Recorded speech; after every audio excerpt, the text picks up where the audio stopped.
আমাকে কি দেখা যাচ্ছে? আমি কিন্তু ম্যালের মধ্যেই আছি। পুরো কুয়াশায় ভরে গেছে চারিপাশটা। 20 ফুট দূরেও আর কিছু দেখা যাচ্ছে না।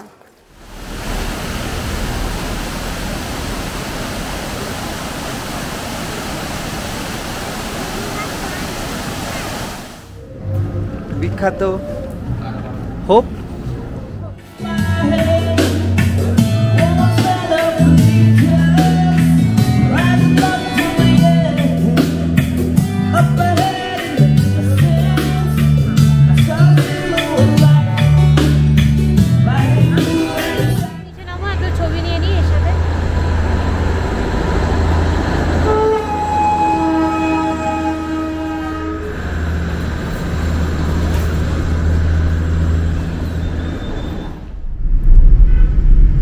Welcome to Darjeeling. এখান থেকে শুরু পাহাড়ি রাস্তা।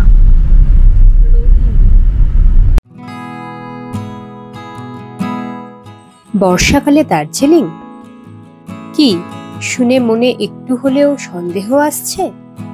এত এত ল্যান্ডস্লাইডের ভিডিও আর সবার ওয়ার্নিং এর পরও মন বলছে বর্ষাতে আরো একবার পাহাড়ের হাতছানিতে সারা দিই। কিন্তু ডিসাইড করার মতো কোনো ইনফরমেটিভ ভিডিও পাচ্ছেন না।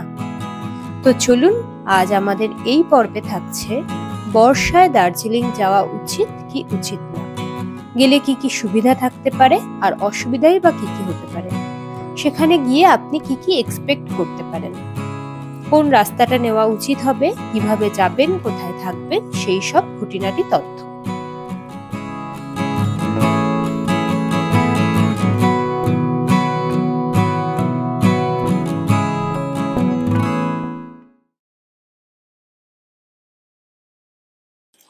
আজকের গল্প শুরু হয় আমরা যখন সেম ডে সকালে কামরূপে কারেন্ট অ্যাভেলেবল টিকিট পাই আর ডিসাইড করি আজই যাব।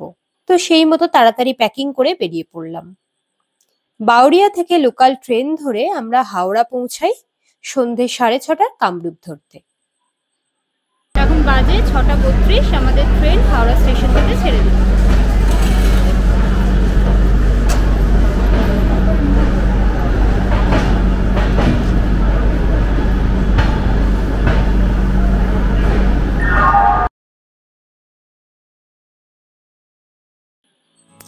Good morning.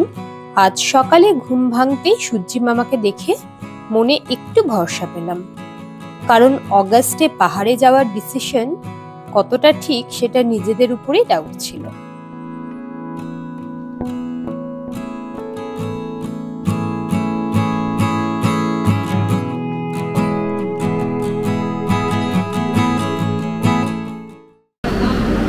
এখন বাজে 5:56 আর আমরা এসে পৌঁছে গেছি নিউ জলপাইগুড়ি স্টেশন। নির্ধারিত সময়ের থেকে 1 ঘন্টা লেটে, মানে প্রায় 6টা নাগাদ আমরা এসে পৌঁছেছি এনজেপি স্টেশন।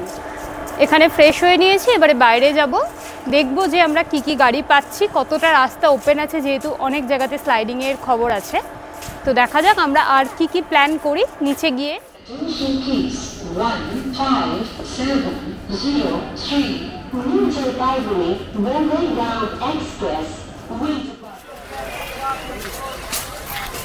এখন বাজে 7টা, দেখতেই পাচ্ছেন পুরো ফাঁকা, ট্যুরিস্ট প্রায় নেই বললেই চলে। এখন দার্জিলিং সম্পর্কে একটা ভয়ই আছে, যেহেতু চারিদিকে প্রচুর স্লাইডিং হচ্ছিল, তার মধ্যেও আমরা এসেছি। তো আমরা একটা ভেবেছিলাম শেয়ারেই যাব, যেহেতু এটা বাজেট ট্রিপ হচ্ছে। তো আমরা কোথায় যাব ডিসাইড করতে পারলাম না। অফ সাইডগুলোতে এখন শেয়ারিং তো কিছু পাওয়া যাবে না, সবই রিজার্ভ করতে লাগবে। তো দার্জিলিংয়ের জন্য আমরা শেয়ারিংয়ে বলছিল 300 টাকা করে, কিন্তু আমরা এখানে একটা গাড়ি পেয়ে গেছি, এটা 1500 টাকায় আমাদের দার্জিলিং পৌঁছে দেবে। তো আমরা আপাতত এটাই ডিসাইড করেছি যে এটাতেই করেই যাব।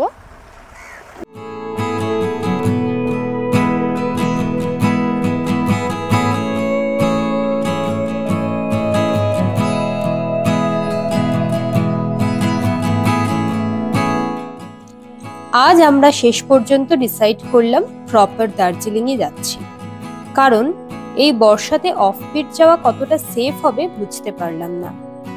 NH10 ধসের কারণে কালিম্পং বা সিকিমের অনেকটা রাস্তা ঘুরে ওখানে যেতে লাগছে। সাথে যেহেতু এবার একটু বাজেট প্ল্যানিং করেছি, তাই আরো বেশি করে প্রপার দার্জিলিংকেই চুজ করে নিলাম। যদিও অফবিটের কার ফেয়ারও সিজনের তুলনায় কমই ছিল, কিন্তু আমাদের বাজেটকে মাথায় রেখে ওদিকে আর গেলাম না। টুরিস্ট কম, তাই অফবিটে শেয়ারিং এর পাওয়ার চান্সেস একদমই কম। তো চলুন আজ আমরা প্রপার দার্জিলিং এ গিয়ে বর্ষাকে উপভোগ করব। রোহিণী থেকে একটু উপরে উঠেই আমরা একটা দোকানে দাঁড়িয়ে পড়েছি সকালে ব্রেকফাস্ট করার জন্য। আমরা আজকে সকালে নিয়েছি মোমো, ভেজ মোমো 60 টাকা করে, 8 পিস রয়েছে। টেস্ট করে বলছি কেমন। মামা মোমোটা কেমন? এই জন্যই দার্জিলিংয়ের মোমো দার্জিলিংয়ের মোমো, সাথে এরকম অ্যাটমসফিয়ার।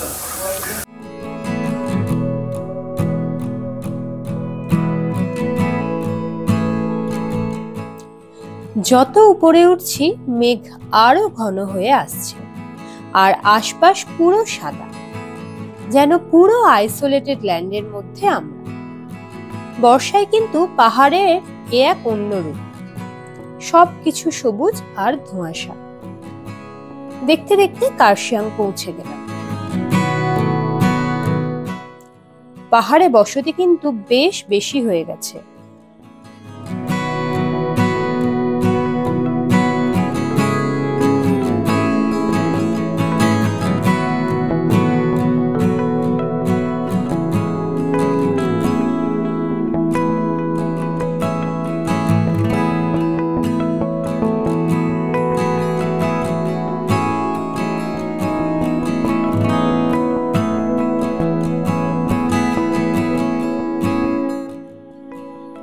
পৌঁছে গেলাম ঘুম।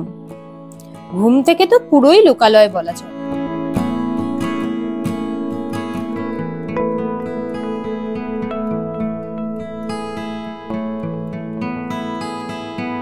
দার্জিলিং এখন বাজে কটা? 9:52। আমরা দার্জিলিং পৌঁছে গেছি। ইয়েস, চারিদিকে পুরো মেঘ আর বৃষ্টি। এই দেখো, যেহেতু আমরা অফ সিজনে এসেছি, তাই ঘুম থেকে দার্জিলিং পৌঁছাতে যে এক্সট্রিম সময় লেগে যায় আর জ্যাম থাকে, সেটা কিন্তু একদমই চোখে পড়লো না। একদম স্মুথলি আমাদের গাড়ি আমাদেরকে ম্যাল রোডের কাছে নামিয়ে দিল। নামিয়ে দিয়েছি, আমাদের ম্যাল মোড়ে নামিয়ে দিয়েছে। তোমার দিকে নিজেকে তারপরে আমরা হেঁটে হেঁটে উপরে যাচ্ছি। বহুদিন পর এলাম দার্জিলিং, প্রপার দার্জিলিং, একদম শৈল শহর। মাম্মাম কেমন লাগছে? ভালো, কিছু বলো। অল্প অল্প ঠান্ডা আছে, ভালোই ওয়েদার। কেমন লাগছে? আপাতত একটুখানি বৃষ্টিটা বন্ধ হয়েছে, রাস্তায় যে একটু বৃষ্টি পাচ্ছিলাম, আপাতত বৃষ্টিটাও হচ্ছে না। দেখা যাক।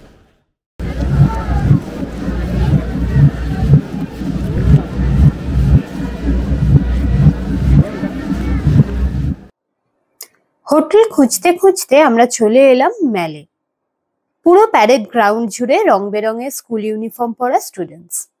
সামনেই 15ই আগস্ট, তাই তারই প্রস্তুতি তুঙ্গে। বেশ কিছুক্ষণ তাদের মার্চিং করে দেখতে দেখতে স্কুল ডেজের কথা মনে পড়ে গেল। আবার এগিয়ে গেলাম রুম খুঁজতে। কিছুটা খোঁজাখুঁজির পর ফাইনালি একটা রুম কনফার্ম করলাম ম্যাল থেকে একটু নিচে। সারাদিনের জার্নির পর এবার আমরা একটু ফ্রেশ হয়ে নেব।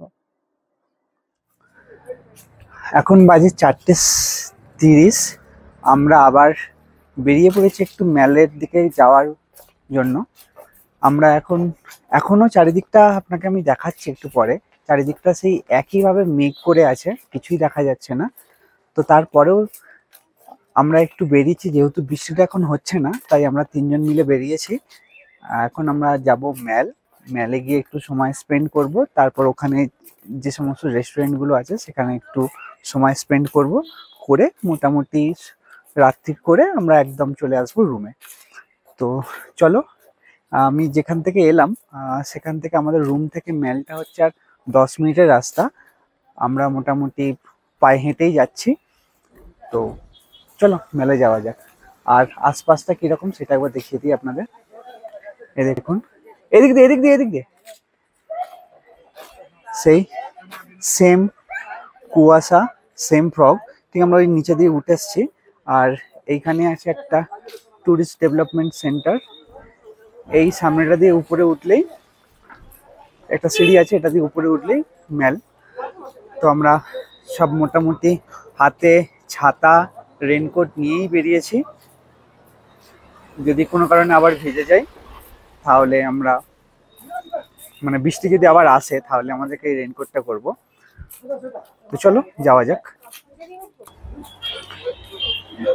ঠিক এই যে রাস্তাটা যাচ্ছিল, এই রাস্তাটার এই নিচেটা দিয়ে আমরা চলে এসেছি।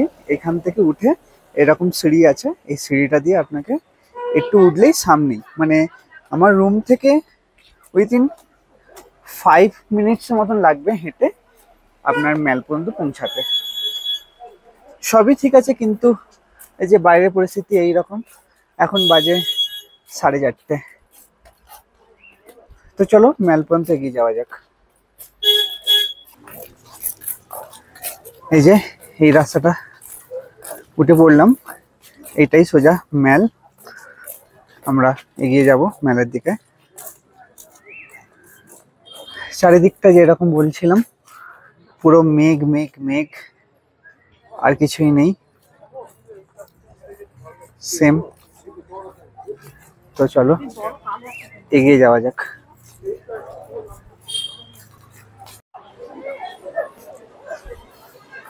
আজ আমরা অবশেষে মেল এসে পৌঁছালাম। এখন 4:30 বাজে। তো একদমই ভিড় নেই সেই তুলনায়, কিন্তু কিছু দেখাও যাচ্ছে না। পুরো ফ্রগ হয়ে গেছে চারিদিকটা, মানে মেঘে ভর্তি। আমরা ফাইনালি এসে পৌঁছে গেছি মেল, আবার একবার বিকেল বেলাতে।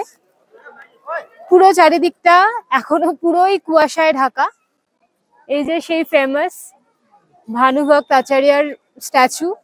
প্রায় 15 বছর পর আবার প্রপার দার্জিলিং এ এলাম, বেশ ভালো লাগছে। বাচ্চার মতো এনজয় করছে। চলো আজকে কিভাবে এক্সপ্লোর করা যায় দেখা যাক। মেলে কিছুক্ষণ ঘোরাঘুরি করে সামনে এগিয়ে একটু শপিং করে নিলাম। আমরা মেল রোডের কাছেই আছি। এখানে তো অনেক অ্যাজ ইউজুয়াল দোকান আছেই। তো আমরা কিছু শপিং করে নিলাম, যেমন আমি জ্যাকেটটা নিয়ে নিলাম, আর আরেকটাও জ্যাকেট নিলাম। দামগুলো কিন্তু বেশ কম, এখন যেহেতু অফ সিজন দামগুলো বেশ কম। এইটার দাম পড়লো 800 টাকার মতন। আর জানি না এটা ঠকলাম কিনা, তবে আমার তো বেশ ভালোই লাগলো এটা আপাতত। তো একটা বড় ছাতাও নিলাম, ওটাও ও আগিয়ে গেছে, গাড়ি আগিয়ে গেছে, এই জন্য দেখাতে পাচ্ছি না। খুব ভালো লাগছে জায়গাটা এখানে, মানে সন্ধ্যের সময়টা এখানে মার্কেটগুলো সুন্দরভাবে ঘোরা যায়। তো দুপুরে সেরকম খুব একটা বেশি কিছু খাওয়া হয়নি। তো এখন আমরা দেখছি একটা কোনো রেস্টুরেন্টে ঢুকে একটু খাওয়া দাওয়া করার চেষ্টা করব।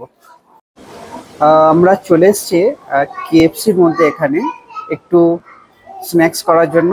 হ্যালো মামি, হ্যালো। এই কেএফসিটা ঠিক হোপসের পাশেই।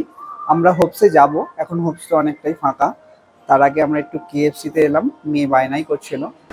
চিকেন মিট 1 মনেও পড়বে না, দাম পড়লো 283 টাকা।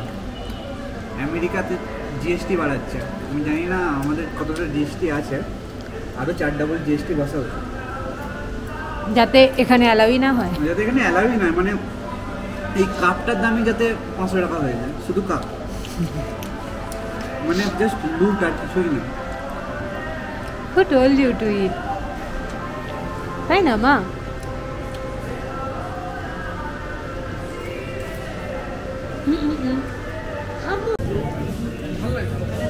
Hope the famous spot. তো চলো আমরা হোপে একটু ভিতরে ঢুকে দেখি কীরকম কি পাওয়া যায় কি পাওয়া যায় না। ওই যে অলরেডি তারা গেটের সামনে চলে এসছে। হোপ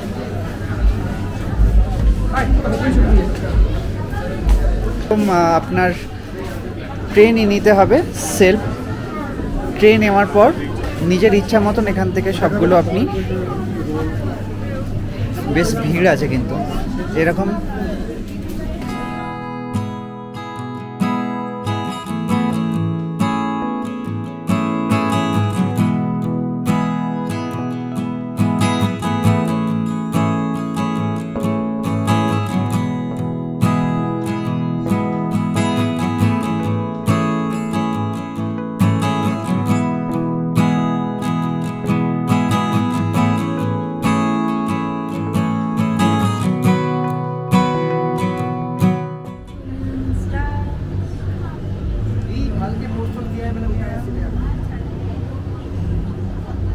এটি হোপসের ব্যাক সাইড।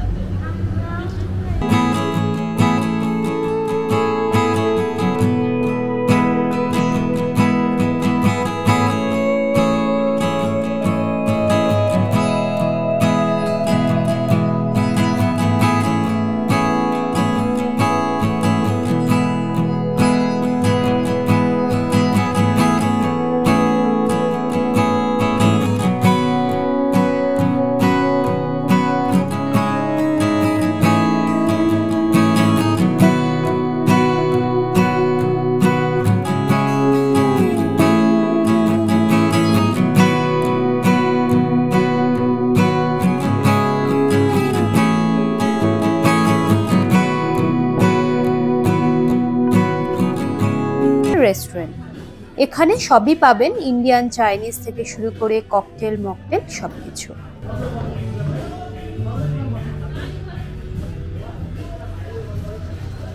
হোপসের লোকেশন এবং অ্যাটমসফিয়ার এতটাই ভালো যে গোটা সন্ধেটাই আপনি এখানে বসে কাটিয়ে দিতে পারবেন।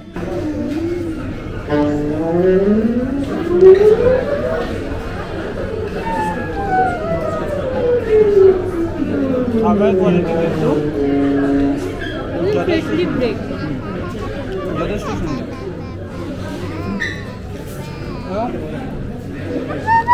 উপরে আপনি সমস্ত রকম কিছু পেয়েও যাবেন। তো এখন অফ সিজন, হয়তো এখন তাও এতটা ভিড়, সিজনে কতটা খালি পাবেন আর সেটা নিয়ে সন্দেহ আছে, কিন্তু যদি সময় পান অবশ্যই একবার ট্রাই করবেন। খুব সুন্দর, খুব সুন্দর।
ম্যাল এখন আগের থেকে ক্লাউড অনেক ক্লিয়ার হয়ে গেছে আর ভিড় একদমই নেই, পুরো ফাঁকা।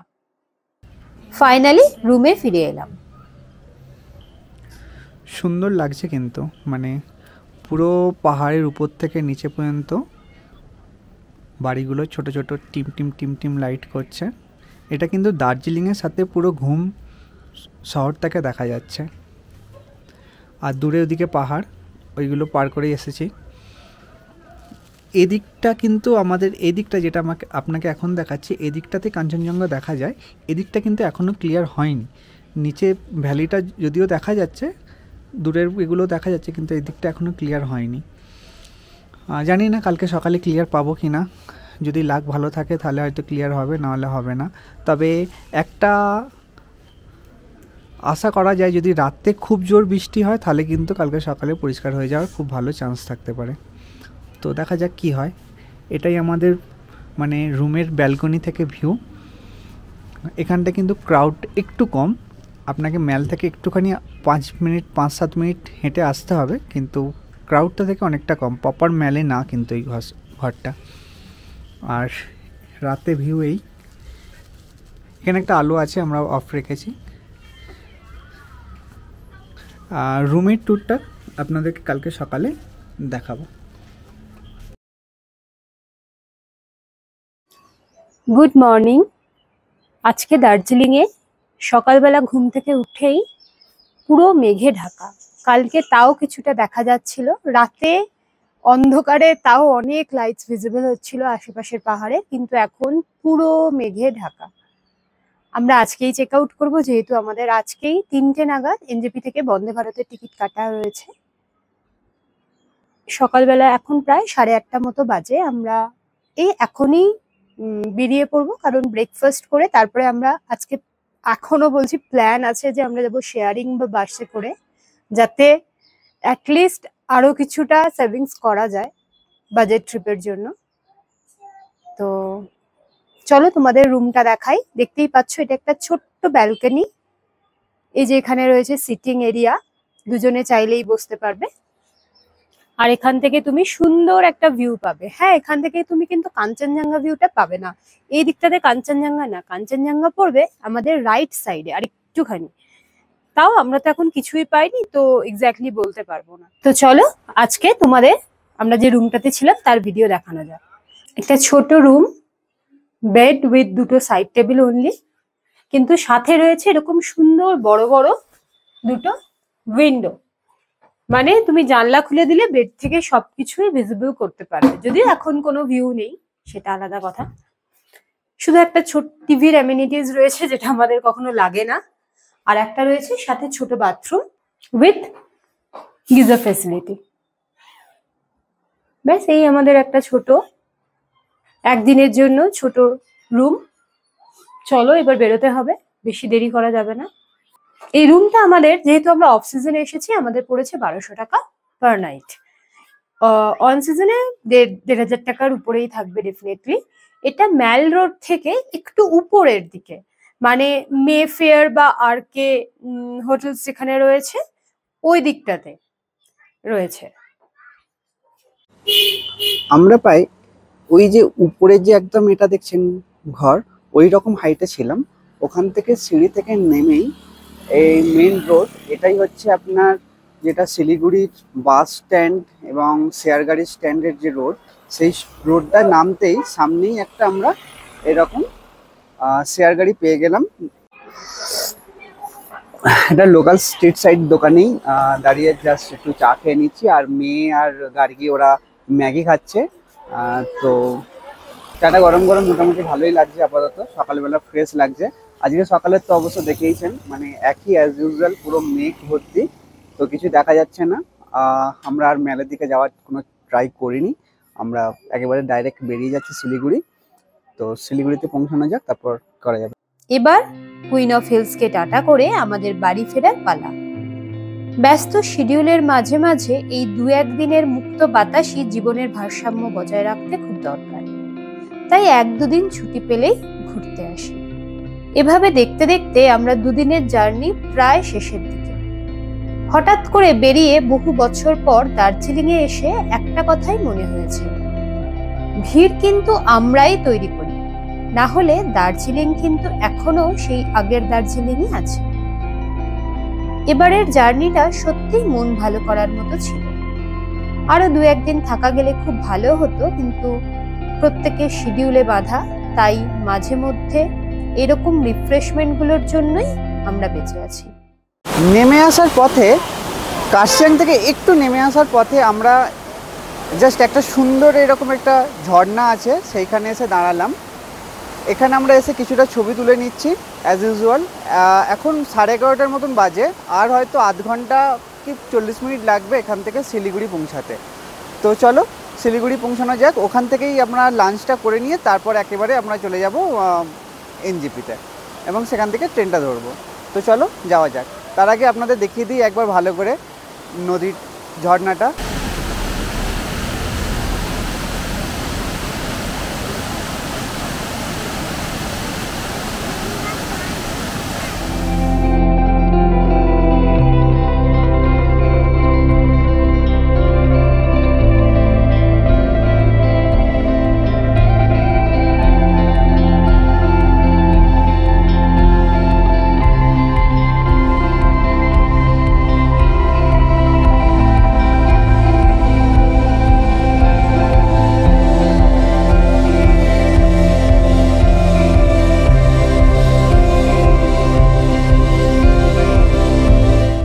এখন বাজে 2:22 আর আমাদের প্ল্যাটফর্মে দিয়ে দিয়েছে আজকে 22302 বন্দে ভারত এক্সপ্রেস, আমাদের কোচ নাম্বার C8।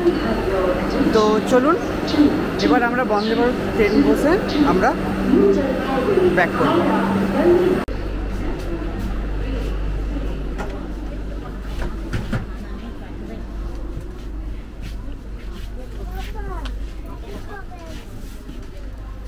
হাই মামা।